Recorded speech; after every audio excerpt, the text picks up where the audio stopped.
This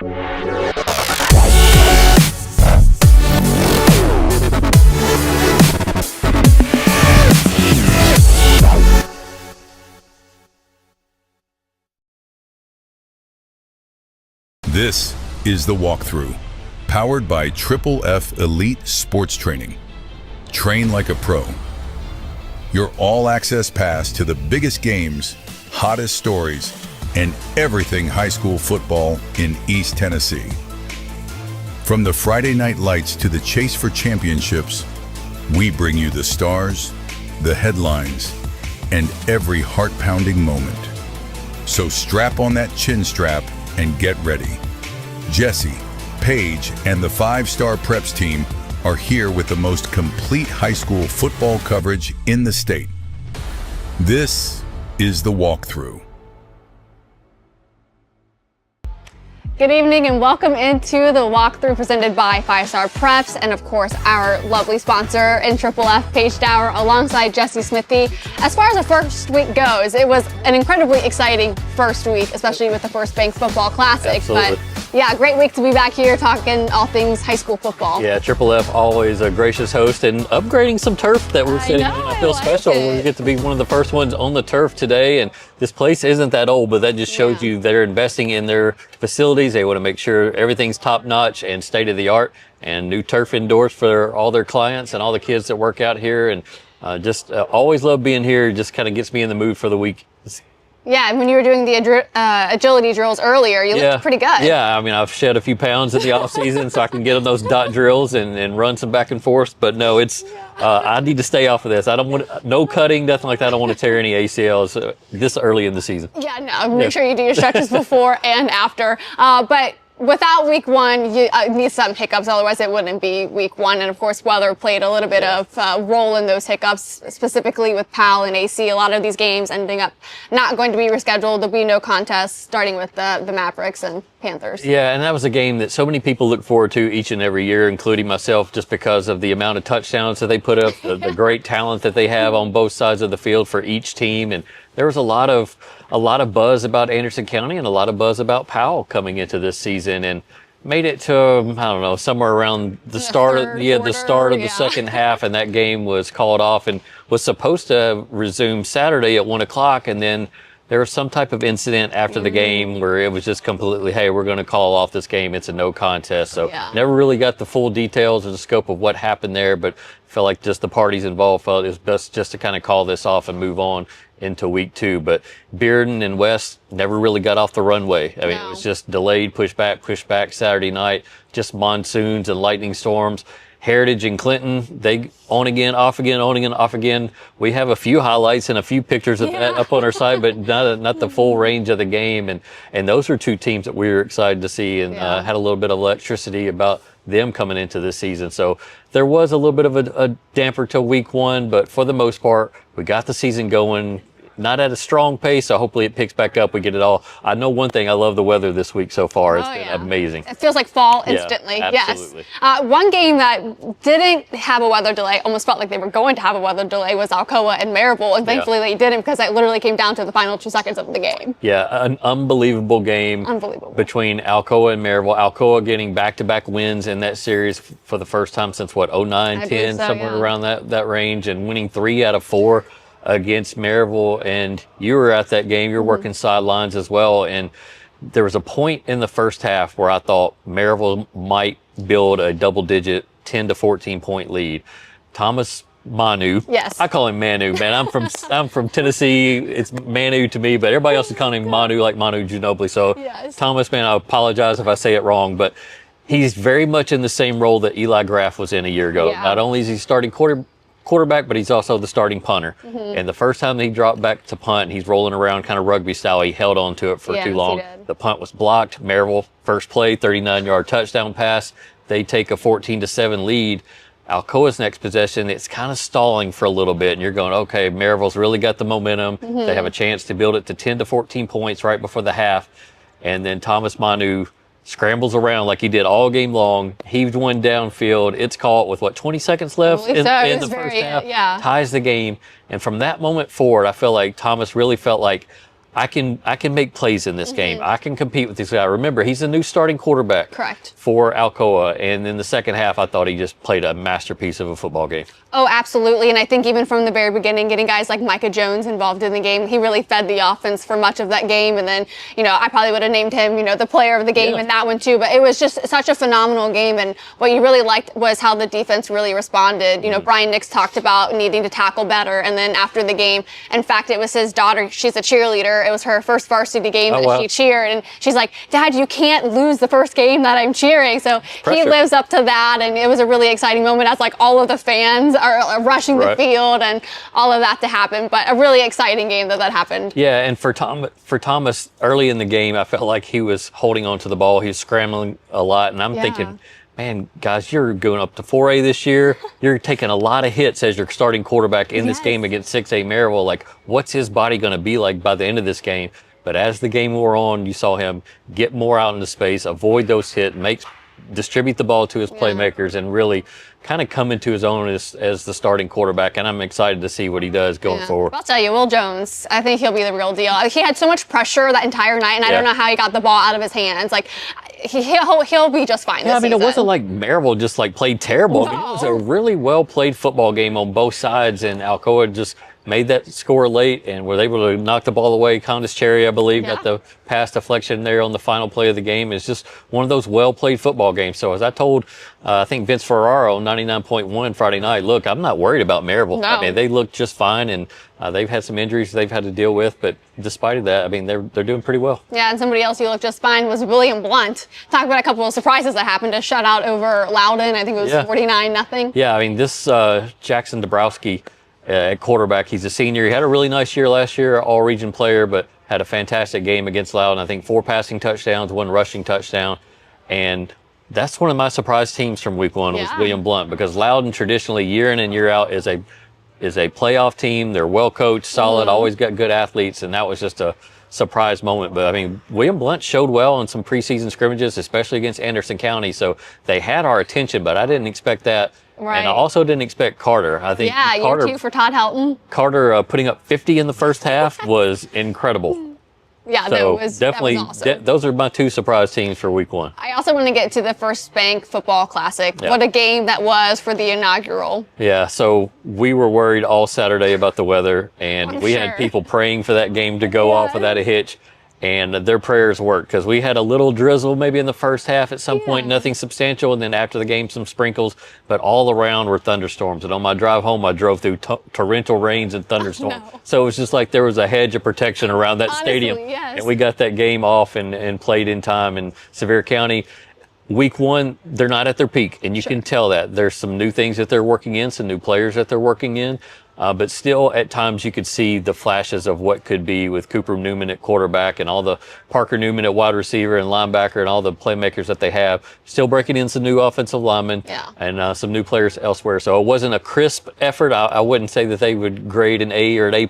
Sure. But definitely something to work with there. I'm not going to be surprised to be talking about them on this show in November. Yeah, we'll talk about them a little bit more here, because if you've not already subscribed to 5starpreps.com, let this be like maybe a slight encouragement. So I'm trying to read the article, see what's going on in that game, because while it was a 27-7 win, it really wasn't that close. And you could go to really how balanced Sevier County was in that game. And you could go to a comment from Parker Newman, who said after that special teams play where they scored a couple of plays later, he says, it turned everything around. You saw a lot of heads go down on their sidelines. So that's some real good, unique insight that you get there, where they're just kind of telling you how it is. Absolutely, and it's just one of the things we love to bring to our subscriber base. And great story by Dean Fox there. He covered that for us, because I was running around doing a bunch of different things that night. And but yeah, I mean, Parker Newman's right. Their defense in that game really played a part, and it's a Farragut team that we talked about last week that really wanted to make a splash coming out in week 1 of that Sevier County defense. Man, they got 2 6'5" linebackers. They got unbelievable secondary. And so that was just hard for Farragut to manufacture any offense that night. Yeah, we'll have a couple exclusive interviews coming up from Oak Ridge and from players like Cooper Newman as well. So make sure you stay tuned, and we'll be right back.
Jefferson County's getting there, put you on better. You have good practice right now.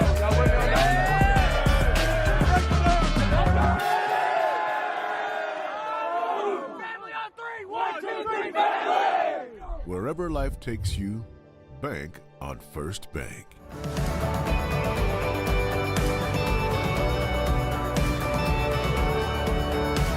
When you shop at Elliott's, your journey is our purpose.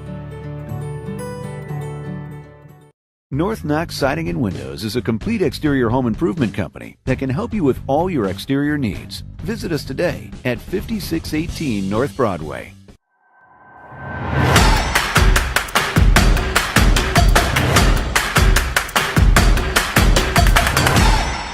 Cooper, you get my MVP chain, and I hate to depart with it, but just kind of your thoughts on tonight's game. Yeah, I thought we battled with them. They're a great football team. We came in knowing that. The first half we did a good job, and I think in the second half we did a good job with the rain coming down, just running the ball, and I think just winning up front. You know, the first week is never super crisp. What do you feel like is going to be the next jump for this team? Yeah, I think this is a good stepping stool for us. We did a good job today, and I'm proud of what we did, but we're going to work hard next week. We're going to go dive into film. We'll be at the field house tomorrow morning with our players watching that stuff, trying to just improve on watch a play and be like, hey, I can do this better. I can do this better. He can do this better. We'll work on that this week of practice and then be a better team next Friday night. How eager were you guys to get to game number one? Oh, yeah, it was crazy. Waiting that extra night, sitting at home last night with my parents watching football games, like, man, I wish I was out there. But just to get out there tonight and to know that high school football is back, it's an amazing feeling. How do you prepare for week one when it's a Farragut team that you haven't seen? They're going to have new faces, new components to them. How do you prepare in that kind of situation? Yeah, we know, building off of last year, playing all the athletes we played, that we knew that they were going to have a bunch of athletes in this game, and just working on that stuff, watching their preseason scrimmage film and just doing all that kind of things. I think that we did a great job tonight to build on that next week. Wherever life takes you, bank on First Bank. Welcome back into the Walk-Thru. Paige Dauer alongside Jesse Smithey, presented by Triple F. What I love really most about that interview, one, he looked so happy wearing the MVP chain, but I'm a little sad that it's week 2 and you're not wearing it still. Yeah, I had a fun time wearing that on the set last week, and feel like a piece of me is missing now. I feel like we need to bring it back somehow. We have to. Every Maybe week we need one. get another one made or something, but Cooper was so excited to win that MVP chain, and he had to put it on himself, and so he got that. He had watched the Walk-Thru last week and had his eyes on that MVP chain, so he deserved it. Threw a couple touchdowns in that game and really led them to victory, but he's going to have bigger nights, bigger moments to come, and probably better hardware that he's going to I don't know about that. Set a goal, see a goal, and you achieve it. So that's awesome. Other interviews we'll have coming up is the tight end from Oak Ridge and Malik Howard's, but I want to continue to look at week 2 now. There's a lot of exciting games that are happening, and a lot of them that have a long history and in recent years have gone back and forth. We really could start with Catholic and Anderson County. So it's 8-1 all time. Yeah. But it's maybe. So they used to be region rivals there for a while. Yeah. And so it's good to see Catholic getting some local teams back on their schedule this year. I think they take on Halls later on in the year. And so that's fun to see them playing public schools again. 2016 was the last time that these two teams had met. I think they were in the same region back then, but it's a game that's going to be on TV, I believe. The same players that we talked about for Anderson County last week are going to be in the mix again. Your Jason Thompsons, your J.D. Gillums. We can go down the list of all the playmakers they have, and it's a long list. And the same could be said for Catholic. And a lot of people up in Clinton are going to get their first-hand look at Tyreek King, who went off last week in that win over Riverdale, 140 yards receiving, an 89-yard touchdown. I don't know if you saw the clip, but he dusted those two defensive backs from Riverdale. I mean, there had to be 15 yards of separation between him. But Anderson County has a really nice secondary. So guys that have moved into Clinton, enrolled there, and now are back there in that secondary. So it's going to be some interesting matchups between Catholic's wide receiver core and AC's secondary. That's kind of the thing to look for on Thursday night.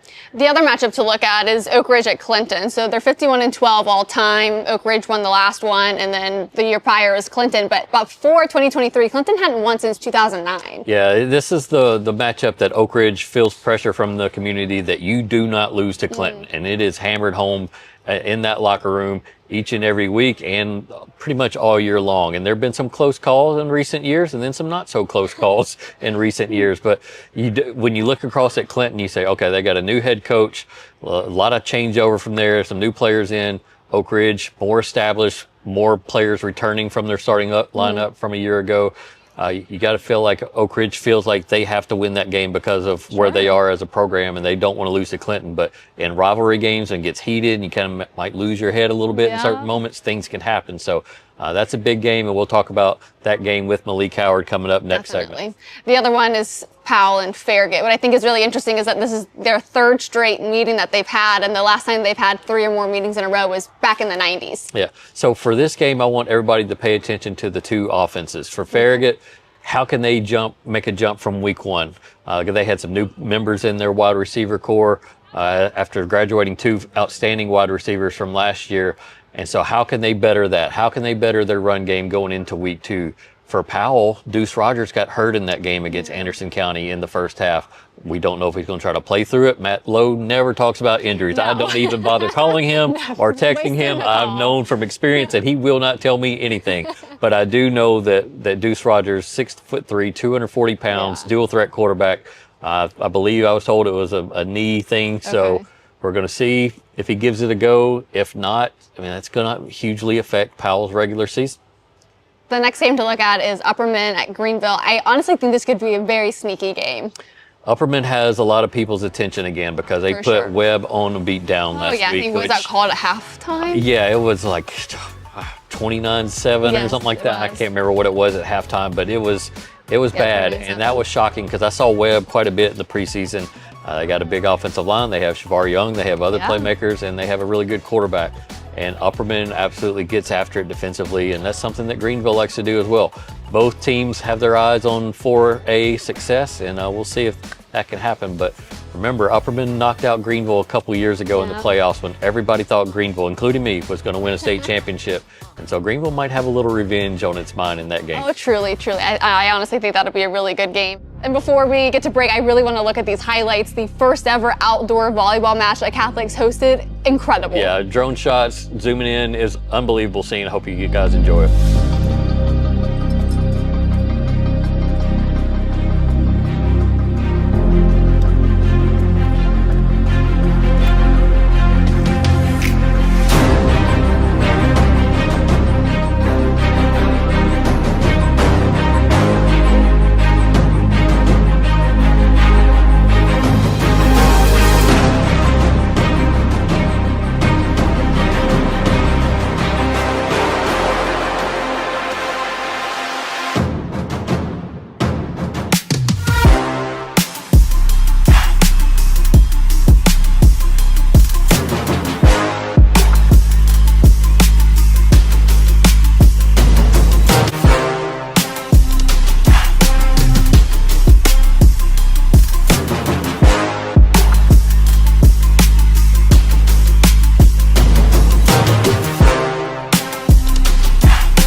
When you shop at Elliott's, your journey is our purpose.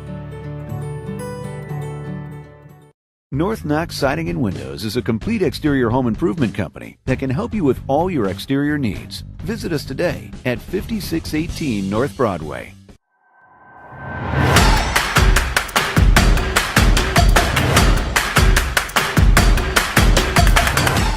Welcome back to the Walk-Thru presented by Triple F. Jesse Smithey, joined by Malik Howard, 2027 tight end from Oak Ridge. And 2027 seemed like a long time ago, or like a long ways from graduation. Like last year when you were playing as a sophomore, now that you're a junior, it's like, man, it's getting close. What's it feel like when you transition from sophomore to junior? You're kind of that upperclassman guy now. It's just really putting me in the mindset of being a leader for my team. It's just, I've taken a big step from going from feeling like one of the young guys to one of the older guys on the team. So it's just been a little bit of an adjustment. Yeah. So tight end, we talked in the summer, just kind of a recruiting update that you and I did for 5starpreps.com. But during that discussion, we talked about you kind of putting yourself under the microscope, things that you looked at as your sophomore year and you wanted to improve upon in your junior year. What are a few of those things, and you feel like you were able to check those off your to-do list? I feel like one of the main things I told you was being able to stretch the field and just help my team move the ball, move the chains better. And I feel like I'm definitely getting better at that, but I still have strides to improve week by week. And I feel like also my run after the catch could have some improvement this season. I know it wasn't ideal last year because you ended up getting hurt for a little while too and had to miss a chunk of the season. The fact that you were able to come back, help your team in that state semifinal game, how rewarding was that for you, just to make your team competitive in that moment and almost pull off that win? It was huge for me because it took a lot for me to get back. Like, it was almost impossible in my mind when I first got hurt, and then as the guys kept pushing and winning, it just became more and more of a reality, and it just felt great for me to even be out there and experience that. You're in that moment, state semifinal game, you're winning. Does your mind ever drift ahead and go, man, we're this close to make it to the state championship game, or to be in that moment and be so close?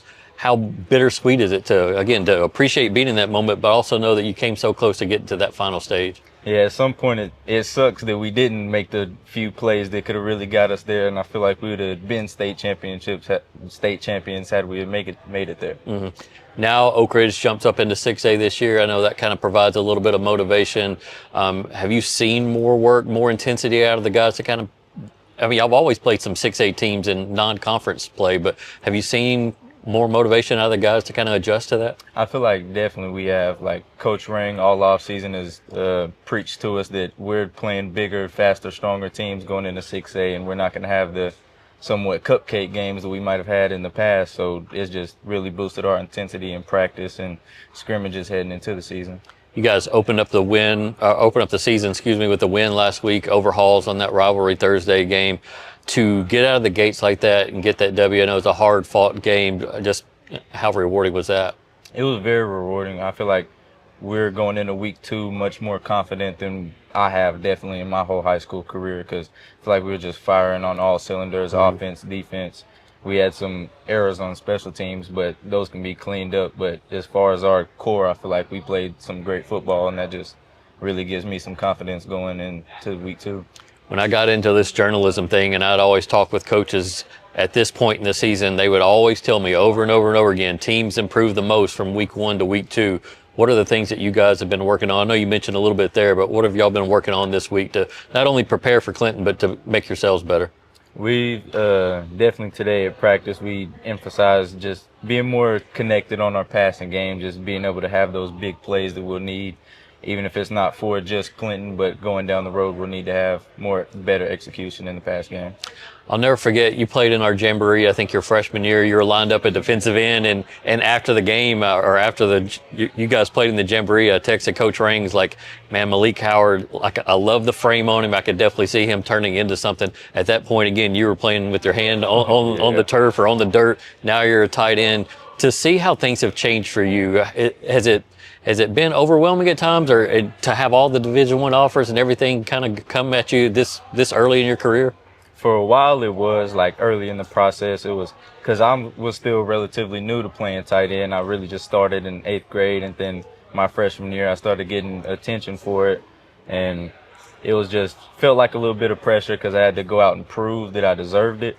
But now I feel like it's more set in stone. Yeah. So are you at the point in the recruiting process where you're looking at visiting colleges? Are you still unofficials? Like, how does all that work? Yeah, I'm still, like, all fall, I'll be pretty much taking unofficial visits, going on game days, and then I guess starting next spring and next summer, I'll be taking officials. All right. Well, man, I wish you the best of luck with that. I'm going to follow you on Twitter and Instagram to see wherever you're going every weekend, and definitely been fun to watch you kind of blossom into that Power 4 recruit. I looked at your social media before you came on, and just all the offers on there is pretty amazing to see all that kind of rush in. So definitely wish you the best of luck on that and this season, and I appreciate you coming out. Thank you, Jesse. Yeah, that's Malik Howard, 4-star prospect tight end at Oak Ridge. Don't go anywhere. We got much more on the Walk-Thru presented by Triple F right after this.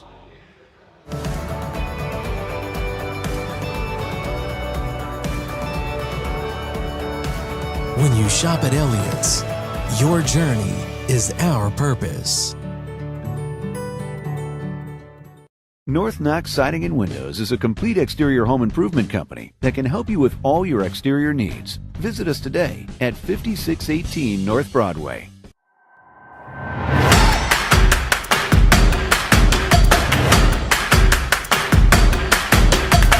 Welcome back into the Walk-Thru. Paige, Dauer, Jesse, Smithey. Maybe my favorite part of the show, mostly because you're on the hot seat.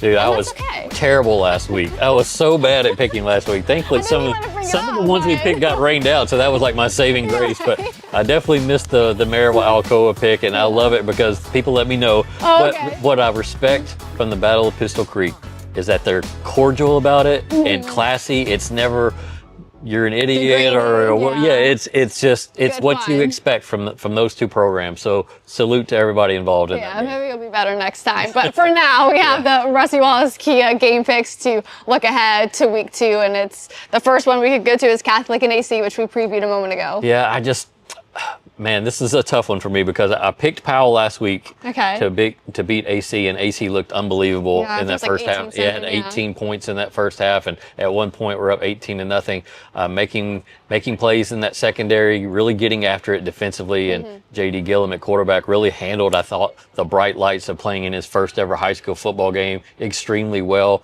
Had a couple touchdowns there. Catholic, I think they're bigger, stronger, a little bit deeper. The Tyreek King factor I cannot put out of my head. And there's some young bulls back there in the secondary. Give me Catholic. They have to protect the football, though. They threw a couple interceptions last week. They cannot do that against a really good Anderson County secondary, but I'm going to take Catholic in a close one. Okay, can't wait for week 3. Yep. All right, so the next one we can go to is Grace at Carter. So they're 2-0 all time, but the last time they met was 2012, and these teams going to be more different today than they were more than a decade ago. Yeah, I mean, Carter definitely has my attention. Again, putting up a 50 spot in the first half.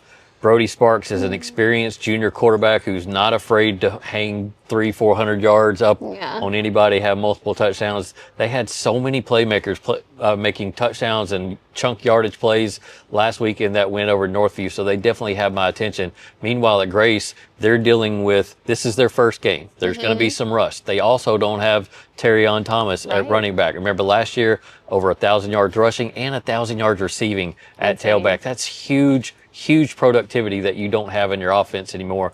But they still have some lightning quick playmakers at wide receiver.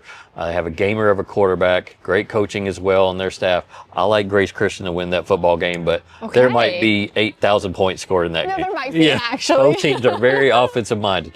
The next one we get to is Oak Ridge at Clinton. Again, a huge game. Community's very involved in both of them. With the players that Oak Ridge has coming back, the veteran leadership at the playmaker positions, quarterback, tight end, wide receivers, running back, I like Oak Ridge to win this football game. Again, Clinton didn't really get to knock off the rust last week. They're still kind of adjusting to what games are going to be like from start to finish under a new head coach. They still have new guys out there in certain key spots. So I just feel like experience is going to win out over the intensity and the emotions of that game. Sure. The next one is Central at Fulton. So Central's won the last 3, but they're 38, 20, and 2 all time. Yeah, Fulton really struggled on the road last week against Macon County, who's the defending state champion, by the way, in 4A. But I think I was listening to Russell Mays on 91.1 on the way back from Carson Newman Saturday night, and it seemed like they had a different quarterback in for Fulton. So I like Central to win this football game. Caden Logg at quarterback, and got some really good running backs. I love their secondary, always have. And so Central wins this football game. Yeah. Then we get to Gibbs and Hall's. Long history here. They're 40-9 all time in Hall's favor. Yeah. Is it 41-9 after this week? I like Halls to win this football game. Again, I go back to the preseason, the hype around this team, the expectation level of this team. We didn't get to see it in full, I guess, full array in that week 1 loss to Oak Ridge, but I saw enough to know that Jarrell Chandler at wide receiver, he's being recruited by Power 4 prospects as a defensive back, but you're talking about 6'3", 200 pounds, and he made some unbelievable plays in that game at wide receiver. And I have to agree with what Austin Price said on Rivalry Thursday. The more reps Jarrell Chandler gets at wide receiver, the scarier he's going to get. So, excellent quarterback play at Halls. I don't think the turnover problem we saw in week 1, I think that'll go away. I like Halls to win that football game, but a lot of respect for what Gibbs does each and every year. I mean, they've leveled up that program to where they can compete in this game and possibly win it. Yeah. Our last one to look at is Lenoir City at Loudon. Such a weird game last season. Very weird. Will be weird again this year. It might be. I mean, that's one of the most intense rivalry. It's not talked about in the Alcoa Marivilles or the Bearden Farragut's of the world or the Powell Halls, but go to this football game if you want to see a true high school rivalry atmosphere and environment. It is intense. People that go cover it for us love going to cover it because they can just feel the emotion of it. I'm a little worried about what I saw or didn't see out of Loudon last week, kind of getting blown out there against William Blount. So for that reason, I'll take Lenoir City. Caden Jay, their running back, ran for over 200 yards last week. So maybe he's the X factor. I don't know enough about both teams yet to really feel confident in it and comfortable picking the team. But just given what I saw in week 1, I'll have to lean towards Lenoir City. Yeah, I'm a little bit more confident in your picks this week too, but we'll see. It's not an endorsement for me, so if he's wrong, I don't want to be associated. If you're right, I would love to be associated. It takes a couple weeks to kind of get a feel for it. So Absolutely. week 3, I'm going to hit my peak. For sure, but through the first couple of weeks, it's been a great walkthrough, great first week of the season. Triple F and Rusty Wallace Kia are always great sponsors of ours at 5-Star Preps, and we can't wait to get back to here for week 3. So make sure you're subscribed and tuned in so you don't miss out. We'll talk to you then. Is the Walk-Thru, powered by Triple F Elite Sports Training. Train like a pro. Your all-access pass to the biggest games, hottest stories, and everything high school football in East Tennessee. From the Friday night lights to the chase for championships, we bring you the stars, the headlines, and every heart-pounding moment. So strap on that chin strap and get ready. Jesse, Paige, and the 5-Star Preps team are here with the most complete high school football coverage in the state. This is the Walk-Thru.